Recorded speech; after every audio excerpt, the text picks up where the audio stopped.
यह इलाका शहर से दूर था, आसपास जंगल जैसा इलाका था। मेरे परिवार के नाम पर यहाँ मेरे पिताजी थे। मेरे बाकी परिवार के लोग गांव में रहते थे। मेरी पढ़ाई की वजह से हम यहाँ इस मकान में रहा करते थे।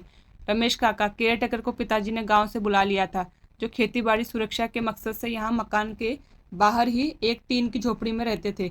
रामू काका अधेड़ उम्र के हमारे रिश्तेदार थे जो गरीब थे।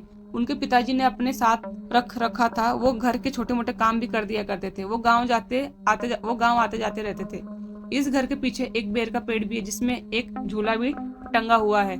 मैं अक्सर अकेले ही उस पेड़ के पत्थर से बेर तोड़कर खाया करती थी। हमारी जिंदगी अच्छे से चल रही थी। अचानक हमारे बुरे दिन शुरू हो गए। पिताजी को बिजनेस में घाटा पड़ गया। वो परेशान रहने लगे। उनका जुड़ाव तंत्र मंत्र में होता चला गया। एक दिन अचानक से उन्हें सपना आया कि उनके मकान के नीचे बहुत सारा धन गड़ा हुआ है।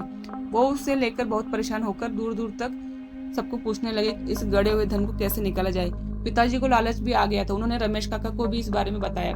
फिर उनकी मुलाकात एक दिन एक अघोरी तांत्रिक से हुई, जिसने उन्हें उस धन को पाने का तरीका बताया कि ये धन उनके पूर्वजों का है। उनको ये भी बताया उस तांत्रिक ने कि ये जो धन है ये उनको पूर्वजों का है, जो उन्हें आसानी से मिल सकता है। पर समस्या ये है कि इस मकान पर उस बेर के पेड़ की छाया है, जिस पर एक प्रेत निवास करता है। उस पेड़ को काटना पड़ेगा, तभी वो प्रेत धन को मुक्त करेगा। पेड़ काटने के लिए पिताजी ने मना कर दिया, क्योंकि वो पेड़ माँ ने लगाया था और वह उनकी आखिरी निशानी थी। तब उस अघोरी ने बताया कि बिना पेड़ काटे इस प्रेत को भगाया जा नहीं सकता। इस काम के लिए रात्रि काल में पूजा करनी पड़ेगी, वरना यह प्रेत किसी की बलि ले लेगा। अघोरी की बात सुनकर पिताजी घबरा गए। उस गड़े धन के लिए मना करने लगे। इस पर अघोरी ने उन्हें समझाया कि आप बिल्कुल भी परेशान न हो, वो सब संभाल लेगा। धीरे धीरे उसने पिताजी पर बहुत विश्वास जमा लिया। धन की कमी से परेशान पिताजी ने उनकी हाँ में हाँ मिला दी। ठीक है। धीरे धीरे उस अघोरी का हमारे घर अक्सर आना जाना भी रहने लग गया था। उसने कुछ पूजा की चीजें पिताजी को दी, जिनसे पिताजी को बिजनेस में फायदा होने लगा। पिताजी उस पर अंधविश्वास करने लगे थे। उन्हें इस बात का जरा से भी फिक्र नहीं थी कि किसी की बुरी नजर मुझ पर थी, जो बात मेरे पिताजी को समय रहते नहीं समझ आई।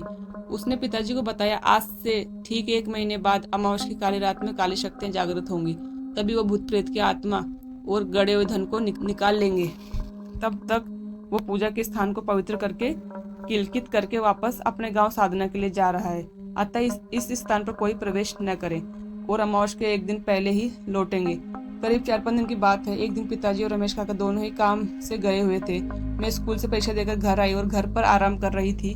तभी वो तांत्रिक घर पर आया और मुझसे पीने का पानी मांगा। मैंने पीने का पानी दिया तो वो मुझे गलत नजरों से देख रहा था। मैंने घबरा कर घर के अंदर चली गई। अंदर रामू काका ने ये देख लिया तो वो आकर उनको डांटने लगे। वो घसीट कर रामू काका को तल घर में ले गए और उसका मुंह ढककर उनकी जान ले ली। रामू काका को मारा देखकर वो घबरा गए। उसने मुझे प्रताड़ित करना शुरू कर दिया। वो मेरे साथ गलत हरकत करने का दबाव लगाने लगे। उसने मुझे जबरदस्ती पकड़ करके मेरा मुंह बंद करके मुझे फांसी के फंदे पर मुझे एक पंखे से लटका दिया।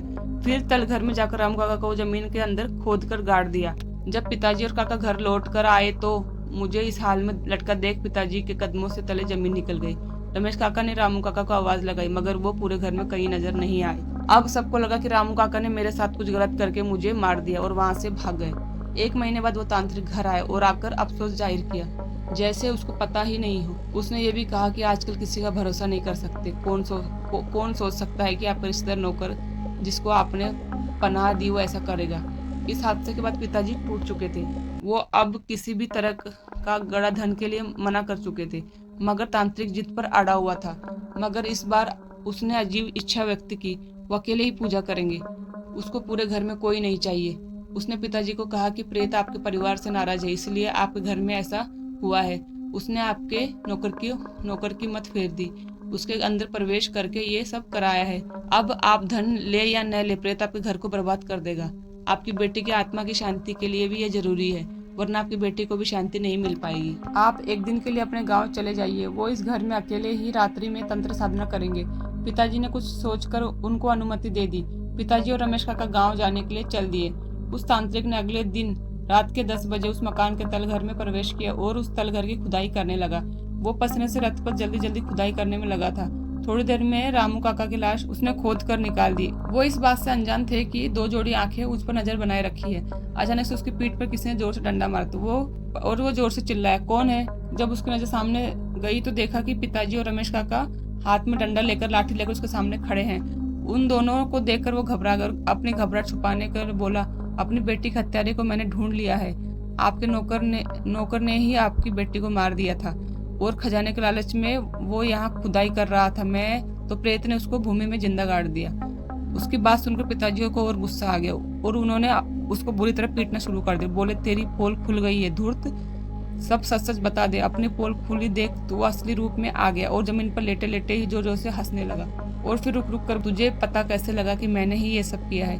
पिताजी ने एक लात उसके सीने पर मारी और गुस्से से बोले, अपराधी कितना भी शातिर हो मगर उसकी एक गलती उसको पकड़वा देती है। तुम मुझे कहकर गए थे कि तुम आज ही गांव जा रहे हो। जब तुम सब बातों से अनजान थे तो तुम्हें कैसे पता चला कि रामू बेटी को मारकर भाग गया? मगर तुम उस दिन पहले मेरे घर आए और तुमने खुद ही बता दिया कि रामू काका भाग गया, जबकि ये बात हमने किसी को नहीं बताई। उस दिन मैं जब घर के अंदर गया तो देखा तल घर में जाने वाले रास्ते पर रामू काका की शर्ट का फटा हुआ कपड़ा उलझा रह गया था। हमें रामू पर पूरा यकीन था। हम तल घर में अंदर गए तो मिट्टी कुछ हटी हुई सी मालूम हुई। जमीन के अंदर खोदा तो हमें रामू के कपड़े दिखने लगे। हमें यकीन नहीं था ये काम तुम कर सकते हो। हमारी नजर में तुम अपने गांव गए हुए थे, मगर रमेश को तुम पर पहले से शक था। मैं तो तुम्हारे जादू में इतना डूब चुका था कि मैं सपने में भी नहीं सोच सकता था कि ये काम तुम कर सकते हो। रमेश ने इस बारे में मुझसे बात करने की कोशिश भी की मगर मैंने उसको डांट दिया। फिर रमेश चुपचाप बिना बताए तुम्हारे गाँव गया, जहाँ तुम्हारी पूरी सच्चाई पता की। पहले छोटी मोटी चोरियां करते थे। एक दिन अघोरी साधु तुम्हारे गांव में आया। तुम उसके साथ चेले बनकर उसकी विद्या सीखने लगे। फिर तुमने एक दिन उस साधु की हत्या कर दी और गांव से बाहर चले गए। किसी को पता नहीं लग पाया ये काम तुमने किया था, मगर अफवाह थी कि साधु अचानक से गायब हो गया है। एक सर कटी लाश गांव के जंगल में मिली थी, मगर शव क्षतिग्रस्त होने के कारण पहचानना मुश्किल हो गया था। किसी ने लावारिश लाश होने के कारण ज्यादा पूछताछ नहीं की और मामला दब गया। जब समय बीत गया तो तुम गांव वापस आ गए। गांव के कुछ लोगों को तुम्हारा सारा कच्चा चिट्ठा पता था, मगर तुम्हारे डर की वजह से वे चुप थे। तुम अपने आदतों से बाज नहीं आए और गांव से दूर के लोगों को अपना जाल में फंसाने लगे। मेरा व्यापार खराब हो रहा है, इसके बारे में तुम्हें पता लगा तो तुमने मुझ पर ही अपना जाल बिछाना चालू कर दिया। तुम सुधरे नहीं हो। एक दिन एक गांव की लड़की की बीमारी को भगाने के बहाने तुमने उसको अपनी हवस का शिकार भी बनाकर मार डाला था और उस पर भूत प्रेत का साया बताकर तुम बच निकले। सच में वो बच्ची मानसिक रोगी थी जिसका तुमने फायदा उठाया और उसके परिवार को धोखा दिया। हमारी किस्मत कहें या तुम्हारी बदकिस्मती कि रमेश काका तुम्हारे गांव में उस आदमी से टकरा गए। तुम्हारा नाम सुनते ही वो फट पड़ा और उसने सारी असलियत बता डाली। हमने और लोगों से भी पता किया, जो सबने डरते डरते ऐसा ही सब कुछ बताया कि तुम्हारे बारे में कि तुम एक धूर्त इंसान हो, झूठे मक्कार हो। और हमारा सच तब और यकीन में बदल गया जब हमें पता लगा कि तुम अपने गांव में ही नहीं हो। हम तो बस इंतजार में थे कि कब तुम एक गलती करो और हम तुम्हारा पर्दा फाश करें। पिताजी की एक बात सुनकर वो जोरों से हंसने लगा और बोला, तो तू मेरी सारी कुंडली पता कर आया? तुझे क्या लगता है तू मुझसे बच पाएगा? कहकर उसने पिताजी को झपटा मारा और छाती पर बैठकर उसका गला दबाने लगा। इसे उठा पटक में पिताजी ने उसको धक्का दिया तो वह जमीन पर गड़े नुकीले डंडे पर गिर पड़ा, जो उसके दिल में आर पार हो गया था। ये वही लोहे का नुकीला डंडा था जो तांत्रिक ने अपने साथ रखता था।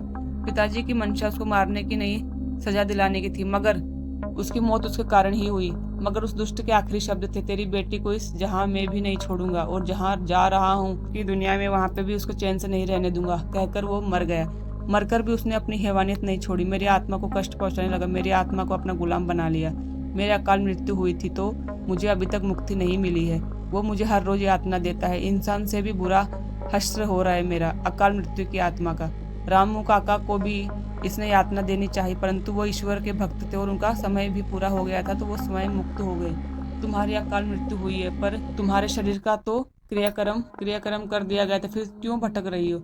मुझे मारने से पहले इस तांत्रिक ने मेरे शरीर से मेरे बाल और कपड़े लेकर मुझ पर जादू टोना कर दिया था। मेरे शरीर को जलाने के बाद भी मुझे मुक्ति नहीं मिली और वो खुद अपनी मेरी मुक्ति नहीं चाहता। वो मेरे जैसे आत्माओं पर राज करके शक्तिशाली बनना चाहता है। हमारे तांत्रिक ने पूछा, वैसे तो इस वक्त कहाँ है? वो इस बेर के पेड़ पर निवास करता है जो मकान के पीछे बना है।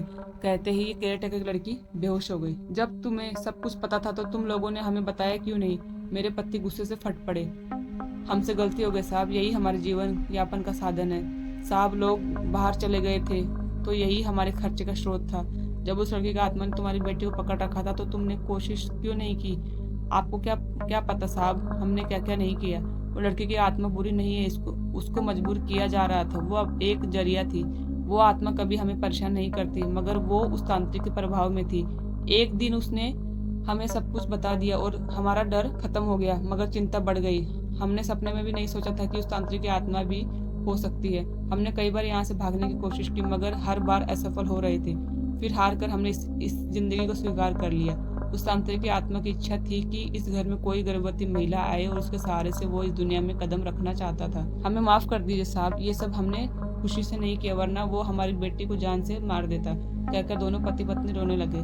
मैंने अपने तांत्रिक से बात की और पूछा इसका क्या हाल है। तो उसने कहा कि ये बहुत गंभीर समस्या है, इसका हल मेरे गुरुजी के पास हो सकता है। ये तो 30 किलोमीटर दूर एक गाँव में जंगल में बीच काली माँ का मंदिर है, वहाँ पे वो निवास करते हैं मेरे गुरुजी। हमें वहीं चलना पड़ेगा। वो मंदिर घने जंगलों के बीच में हो, जहाँ शाम होने के बाद जाना संभव नहीं है। इतनी सारी समस्याओं में पड़ने के बाद मैं नौकरी तो भूल ही गया था। ऑफिस कॉल करके मैंने कुछ दिन की छुट्टी ले ली थी, अप्लाई कर दिया था कुछ दिन छुट्टी के लिए। पत्नी होटल में थी तो उसको कॉल करके बोल दिया कि तुम्हें कुछ दिन और होटल में रहना पड़ेगा, मैं इस मकान की व्यवस्था कर रहा हूँ। अगर उसको बोलता कि जंगल में जा रहा हूँ तो वो शायद घबरा जाती। मैं और वो तांत्रिक एक बाइक द्वारा उस जगह के लिए निकल लिए। करीब 1 घंटे में हम उस स्थान पर पहुंच गए। वो एक स्टेट हाईवे था, यहाँ से आगे जाने के लिए पैदल जाना था। बीच में रेलवे की क्रॉसिंग भी थी जहाँ फाटक नहीं लगा हुआ था। वहाँ पास में ही एक चाय की टपरी थी और उस तांत्रिक का जानकार था। हमने बाइक वहाँ खड़ी कर दी और पैदल ही चल दिए। रेलवे लाइन क्रॉस करके हम पैदल चलने लगे। सड़क टूटी फूटी हुई थी, जहाँ बाइक चलना भी मुश्किल थी। करीब 300 मीटर के बाद वो टूटी फूटी सड़क भी अब नहीं थी, सिर्फ पैदल चलने का रास्ता मात्र था। चलने में लग रहा था कि जैसे हम किसी ऊंचाई की तरफ जा रहे हैं। आसपास चारों ओर घने पेड़, कीड़े मकोड़े आसानी से देख सकते थे। डर भी लग रहा था इन झाड़ियों के बीच किसी सांप बिच्छू पर पैर न पड़ जाए। कभी लगता अचानक से कोई जंगली जानवर सामने आकर न खड़ा हो जाए। हमारा तांत्रिक सरपट चला जा रहा था, जैसे उसका रोज का काम हो। वो देखने में तांत्रिक जैसा नहीं लगता था। साधारण पैंट शर्ट पहनता था और पहनकर चला भागा जा रहा था। मैं रास्ते में नीचे देख कर कदम रख रहा था, कभी पैरों में कोई झाड़ी उलझ न जाए, जैसे किसी सांप पर मेरा पैर न पड़ जाए। वो कहते हैं ना, मन में डर हो तो रस्सी भी सांप नजर आती है। वो मुझसे करीब 100 मीटर आगे चल रहा था। मेरी परेशानी को समझ गया। उसने मुझे वहीं से आवाज लगाकर कहा, बिना डरे चलते रहिए सर, महाराज जी का क्षेत्र है, उसकी मर्जी के बिना यहाँ पत्ता भी नहीं हिलता। कीड़े मकोड़े की क्या मजाल तो आपको छू भी पाए। मुझे उसकी बात सुनकर तसल्ली और आश्चर्य दोनों हुआ। मैं फिर भी सावधानी से चलता रहा। करीब 20-25 मिनट पैदल चलने के बाद हम उस मंदिर के सामने खड़े हो गए। मैं एक अनजान आदमी के साथ अनजान जगह पर था। कोई घटना घट जाए तो किसी को पता भी न चले। मैं अपनी बेवकूफ़ी पर अफसोस जता रहा था। मैंने समय देखने के लिए मोबाइल पर नजर डाली तो दोपहर के 12:15 हो रहे थे। मोबाइल से नेटवर्क गायब। मन में उम्मीद और डर दोनों ही थी। मैं थक गया था, मुझे पैदल चलने की आदत नहीं थी। बहुत दिन के बाद इतना चला कि अब सांस फूलने लगी। जंगल का सुंदर नजारा आंखों में बस गया था। डर और आनंद का मिला जुला मिश्रण महसूस हो रहा था। दोपहर के 12:15 बज चुके थे, जैसे शाम होने वाली हो। एक नदी भी पास में बह रही थी। वो तांत्रिक सामने मंदिर के अंदर चला गया। मैं दूर से खड़ा देख रहा था। तब तक न जाने क्या सूझा कि मैं उस नदी के किनारे जाकर अपने मुंह को धोने लगा। तभी अचानक से पीछे से किसी ने मेरे कंधे पर हाथ रखा। जंगल में अचानक से किसी ने हाथ रखने पर मैं घबरा कर देखा तो एक आदमी था जो साधु जैसे वस्त्र में था। मैंने घबरा कर पूछना चाहा कि आप कौन हो। तब तक उस आदमी ने मुस्कुराकर उस तांत्रिक की ओर इशारा किया जो मेरी तरफ अंदर जाने का इशारा कर रहा था। अपने तांत्रिक को देखकर मुझे तसल्ली हुई। मैं उस आदमी के साथ मंदिर की ओर जाने लगा। अब हम मंदिर के अंदर पहुंच गए थे। मंदिर बहुत प्राचीन लग रहा था। मंदिर ऊंचाई पर था, जैसे किसी पहाड़ी पर स्थित हो, परंतु रास्ता इस तरह बना था कि आप अंदाजा भी नहीं लगा सकते कि आप पहाड़ी पर चढ़ रहे हो। ऊंचाई का अंदाजा मंदिर के प्रांगण में पहुंचकर लग रहा था, जहां से नदी और बाकी का जंगल नीचे नजर आ रहा था। चारों ओर बने पेड़ों की शाखाएं मंदिर के चारों ओर से घिरी हुई थी। उस आदमी ने कहा, आप दर्शन कर लीजिए जब तक महाराज जी आ रहे हैं। आप किस्मत वाले हैं जो आज उनके दर्शन हो जाएंगे, नहीं तो वो ज्यादा ध्यान समाधि में रहते हैं, लोगों को उनके दर्शन कम होते हैं। मैंने मंदिर के दर्शन किए। प्राचीन काल की मूर्तियां थी। एक काली माँ की मूर्ति थी, में एक हनुमान जी का मंदिर था और एक भैरव जी का मंदिर था। सभी पर फूल चढ़े हुए थे। ऐसा लग रहा था किसी ने अभी अभी उनकी पूजा की है। मैं दर्शन करके मंदिर परिसर के फर्श पर ही बैठ गया। मेरे तो सोच कर ही रोंगटे खड़े हो रहे थे। यहाँ आता कौन होगा। शाम होते ही आसपास के जानवर इकट्ठे हो जाते होंगे। पूरा मंदिर घने पेड़, बेल आदि से ढका हुआ था। बारिश के कारण आसपास के स्थल गीले और काई युक्त हो रहे थे।